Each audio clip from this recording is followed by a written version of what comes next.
Hello everyone and welcome to the class of business study. So students, we will again start with chapter 5th, that is organizing. Now this is second video or part second of the chapter. Now starting with the rest of the topic, that is meaning of organizational structure. Before that we have completed the characteristics, the importance of organization. Now this is meaning of organizational structure. When we say organization, of course it has certain structure where there are many people who are working in a particular organization or a firm. So it seeks to establish these organizational structure actually makes a relationship among all the persons who are working in the organization. Under the organizational structure, that is it can be the structure of any kind of firm, any kind of business, wherever some economic activities are done, they must have an organizational structure where all the workers and employees who are working together. So under the organizational structure, various posts are created to perform. Post here means the post of the employees are created to perform different activities for the attainment of the goals or aims of the firm and enterprises, or relations among persons working in different posts. That means there are certainly some relations among various persons who are working under the firm. All of them are dependent on each other, or we can call them that they are working in a coordinated way, cooperative way, and all are interdependent. Each and every activity are interdependent on each other. So there can be various department, divisions, section, and with that there can be various post, professional post also, and other such post also in the organizational structure for completing or for attainment of their aims or objectives. The structure provides a basis, that means this kind of organizational structure provides a base or framework for managers and other all employees for performing their functions. That means all the managers, along with them all the employees, they can perform their functions well. So because of that, this base is cleared, that this base is framed, that is organizational structure. The organizational structure can be defined as the framework, and this organizational structure can be defined as the framework within which the managerial and operating tasks are being performed. Now starting with the first one, that is functional structure. If we say, in functional structure, activities are grouped and departments are created on the basis of functions or activities to be performed by each and everyone. That means these departments are framed on the basis of functions which they need to do. For example, all the jobs which are related to production department are grouped under production department. Those who are in sales, it will be grouped under sales department. Now here we can see that the managing director has set or framed certain department. It can be personal department, marketing department, R&D, that is research and development, or purchase department, or sales or marketing, or so on. Now what is the suitability of having such kind of functional structure? When every organization, they can belong for or go for divisional structure or for functional structure. Functional structure, what is the suitability? Okay, how it is suitable for which kind of business? Large organizations producing one line of product, that means all those organization or business who are dealing only with one kind of product or one line of product, for them it is very suitable. Then organizations which require high degree of specialization with diversification activities, that means all those organizations which are specialized in one line product, specialize in only one line product, and with diversified activities, that is their activities are diversified in many ways. For such kind of organization, functional structure is very suitable. Advantage of this kind of organizational structure is specialization. As in the feature, as in the suitability we have discussed, that these kind of organizational structure requires specialization. So better decisions of labor takes place in result in specialization. That means the directors, the managing committee who are actually making the rules and regulation or framing the rules and regulation can design a better framework for the laborers, for the employees, and it is done in case of specialization of function and its consequent benefits. And because of specialization, the benefits will be more in such kind of organizational structure. Second is coordination established. When the division of the structure is done functionally, then coordination can be done properly. It is established all the persons working within a departmental, that is it can be purchase, sales or marketing, all are specialists in their own respective fields. That means each department is specialized and skillful and knows their work in each and every department for their respective jobs. So it makes the coordination easier, and because of this there is better coordination between each and every department. It can be sales, it can be marketing, or it can be any other department. So between each department there is better coordination because each department is specialized in their own work. Third advantage is helps in increasing managerial efficiencies. This kind of structure, it actually helps in bringing out the managerial efficiency of each and every department. Managers of one department, that is any one department, are performing same type of functions again and again. That means the work is very monotonous. He is doing that work again and again, and because of this he is expert in doing that particular work. So when he becomes expert or specialized in doing that work, it actually means, or obviously the work will be good, the work will be performed much better way, and it can have more gain or more profit. So which makes them specialize and improves their efficiencies. Each and every level of managers, they can improve their efficiency because they are specialized in doing that work again and again. Fourth is minimizes cost.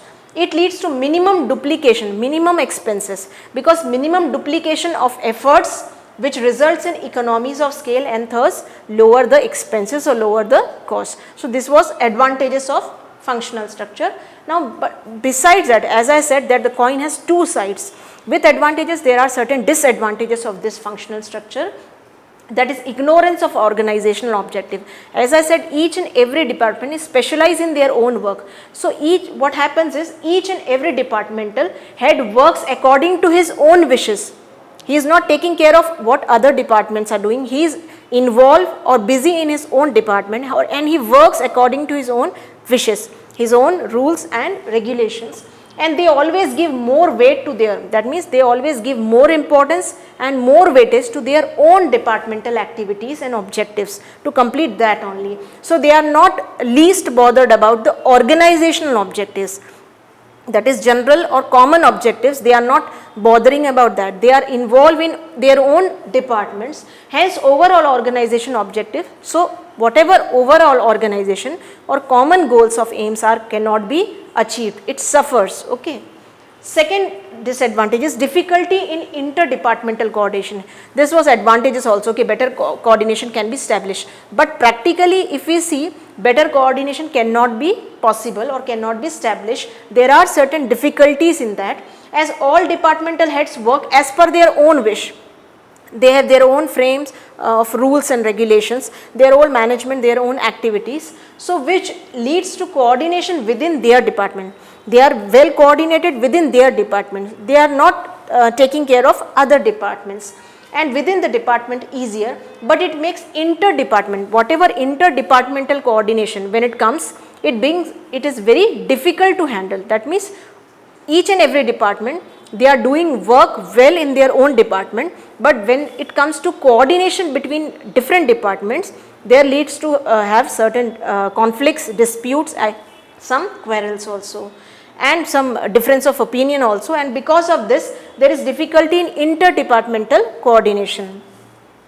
Third is hurdle in complete development. That means there are certain difficulties in the complete development of the organization, because each employee specializes only in small part. That means each and every employee specializes in their own field, in their own work, but they are not all-rounder. They are not specialized in other works. Okay. So because of that there is always a difficulty in the development and expansion of the business. Now second kind of structure is divisional structure, dividing the whole enterprise according to the major product. That means here what actually those business houses or those enterprises which are following divisional structure, so what they are doing, they are dividing the whole enterprises according to major products to be manufactured. That means if they are dealing with more than one line product, they are dealing with metals also, plastics also, cosmetics also, many other. Okay, so those business enterprises who are dealing with more than one line of product, it can be metal, plastic, cosmetics, etc. So it is known as divisional organizational structure, and this is the structure actually, like here we can see the managing director, there are departments cosmetic, garments, footwear and skincare. That means any enterprises who is dealing with all these products. So each and every say for example garment business is there, they must have personal, marketing, R&D department, purchase department, their own department for this particular business. Again for footwear also, again for skincare also, they have production, marketing and finance department. So each and every product they have separate departments. Okay. Now what is the suitability of this kind of structure, that like for which kind of business or for which kind of enterprises this particular divisional structure is very good or very suitable. This structure is suitable in organizations producing multi-product. Multi means more than, many, okay, more than one products. So those enterprises, as I said earlier, those enterprises who are dealing with more than one line product, for them it is very good, very suitable. Or different line of products requires production specialization. Each and every department they require different kind of specialization. Say for example for skincare they need this department, for garments these are different departments. So each and every product has different specialization. So for those enterprises who are dealing with multi-product, this kind of functional divisional structure is very suitable. Now there are certain advantages of this divisional structure. Quick decision making, that means in the divisional structure the decision making can be quickly done, okay, within time. It is not wasting any more time or minimizing the time. Divisional manager can take any decisions, that means those who are divisional managers of each and every department can take their own decisions without any delay regarding his division interdependently, and they will not ask any other person, any other manager, their own decisions, their own divisions, so they will take their own whatever decisions they need to make. So divisions are independently doing their work, which makes decisions quick and effective. And because all of them are independently doing or making all the decisions, so the decisions can be taken quickly, within time and effectively, okay, they are effectively done. Second is divisional results can be assessed, that means all these divisional structural results can be assessed, can be checked or verified properly. Divisional results, that is either profit or loss, can be assessed, can be calculated very easily on the basis of any unprofitable division. That means if there is any unprofitable part, it can be closed. Okay, so they can actually predict or they can assess what will happen if you will take these kind of division, especially in divisional structure. So either profit or either loss can be assessed easily only in divisional structure. So this is one of the advantage. Third is growth and expansion. As we discussed in the previous structure, that growth and expansion cannot be possible, but here it facilitates growth and expansion. When it comes to divisional structure of which is used by any enterprises, it facilitates or increase the growth and expansion as new divisions can be added. That means they can add some new division according to the preference or according to the requirement of the product, without disturbing existing department. That is, they are not going to disturb the existing department, but they can add some more division to their own department. Now there are certain disadvantages of this divisional structure. It leads to conflicts, that means conflicts between various people who are there, conflicts among different divisions on allocation of resources. When it comes to allocation of resources, sometimes a department or division can feel that they are being provided less resources. So this can be the point or this can be the reason of conflict between various divisions. So conflicts can be there. Then duplicity of functions, that means some functions which are done repeatedly, that is entire set of function is required for all divisions. Whatever functions which are required for each and every divisions, it gives rise to duplicity of efforts among divisions and increased costs. Now duplicity means sales and marketing department. Actually this sales and marketing department which is required in for each and every product. It can be cosmetics, it can be plastic, or it can be any other product. So sometimes the duplicacy cost, because of which the cost increases, the expenses increases among the divisions. Third is selfish attitude. Now here selfish attitude means the people who are thinking of their own interest, of their own division. Every division tries to display better performance, each and every division, whether it is plastic, whether it is cement, each and every division or each and every products division, they try to show their better performance, and sometimes even at the cost of other divisions. Okay. This shows their selfish attitude, and because of this they are showing their selfish attitude towards the firm. So this can be one of the disadvantages of the enterprises. Now after finishing those topics, now we are moving to delegation of authority. Now this is one very important topic. When we say delegation, means to delegate, to provide the authority or to pass out the authority. Authority means power, power to take decisions. The person who is in commanding positions, meaning is it means the granting of authority, that is granting the authority to subordinates, that is it is done basically by superior. Superior is passing out his authority or his power to make decisions to his subordinates to operate within the prescribed limit. But when he do so, or when he does so, he is doing this at prescribed limit with certain limitations. The managers who delegates authority holds his subordinates responsible for proper management in the enterprises. That means when superior holds a subordinate responsible that on behalf of me you can take the decisions. So he is also, the subordinate is also responsible for the better performance in the enterprises. To make sure that his subordinates perform all the work properly, that means effectively and efficiently. That means it is the duty of the superior to see, to monitor or to supervise whether the subordinate is doing his work effectively as well as efficiently by minimizing the cost, maximizing the utilization of resources in expected manner, and the manager creates accountability, and because of this the manager is creating accountability or responsibility to the subordinates in case of performance which could be done effectively and efficiently. Now what are the process or elements which are there in delegation of authority? Of course this delegation of authority is a kind of process. So what are the elements which are required in that is, first authority, second responsibility, and third is accountability. Starting with authority, the power of taking decisions in order to guide the activities of others. That means what is actually authority? It is a power to make decisions, to command, to order. Okay, when he passes this to others for the guidance, authority is that power which influences the conduct of others. Conduct means activities or behaviors. So authority is that power which actually influence or affects the behavior of other people who are working in the organization. Second is responsibilities. It is the obligation of a subordinate. Now when we say responsibility, it is actually here the subordinate is very accountable for performing the responsibility. Like you are responsible to your parents, okay, we are responsible to the school, same way.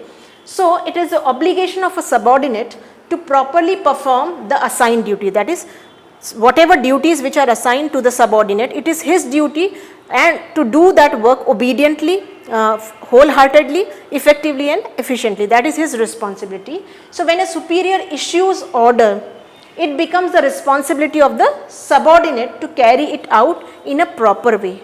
Okay. Third is accountability.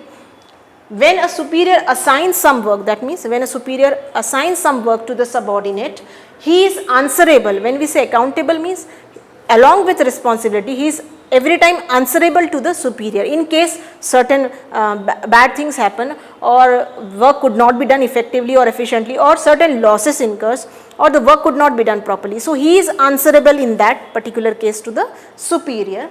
So he is answerable to his superior for its success or failures, both the cases as I said.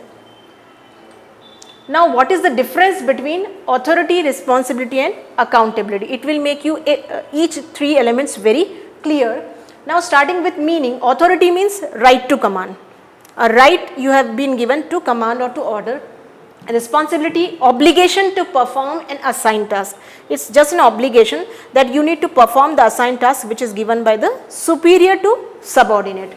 Now in case of accountability, again it rests with the subordinate. Accountability for the outcome of the assigned task. Now outcome can be success or outcome can be failure. Whatever will be done, the subordinate is always answerable or accountable to the superior. Second is origin, how it takes birth. So authority arises from formal position. When a person is formally got position as a director, as a manager, as a principal of the school, formally when a person is assigned at a particular post, he has got an authority to give command, to give order to the people who are working under him.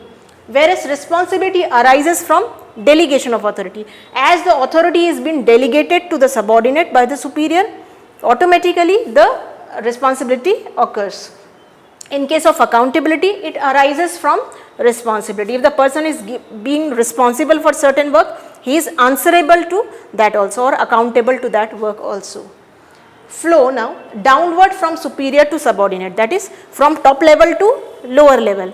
This kind of authority, it always flows from upward to downward, that is from superior to subordinate.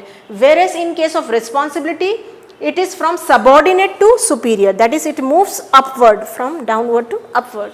Whereas in case of accountability, it is again moving from downward to upward, that is from subordinate to superior.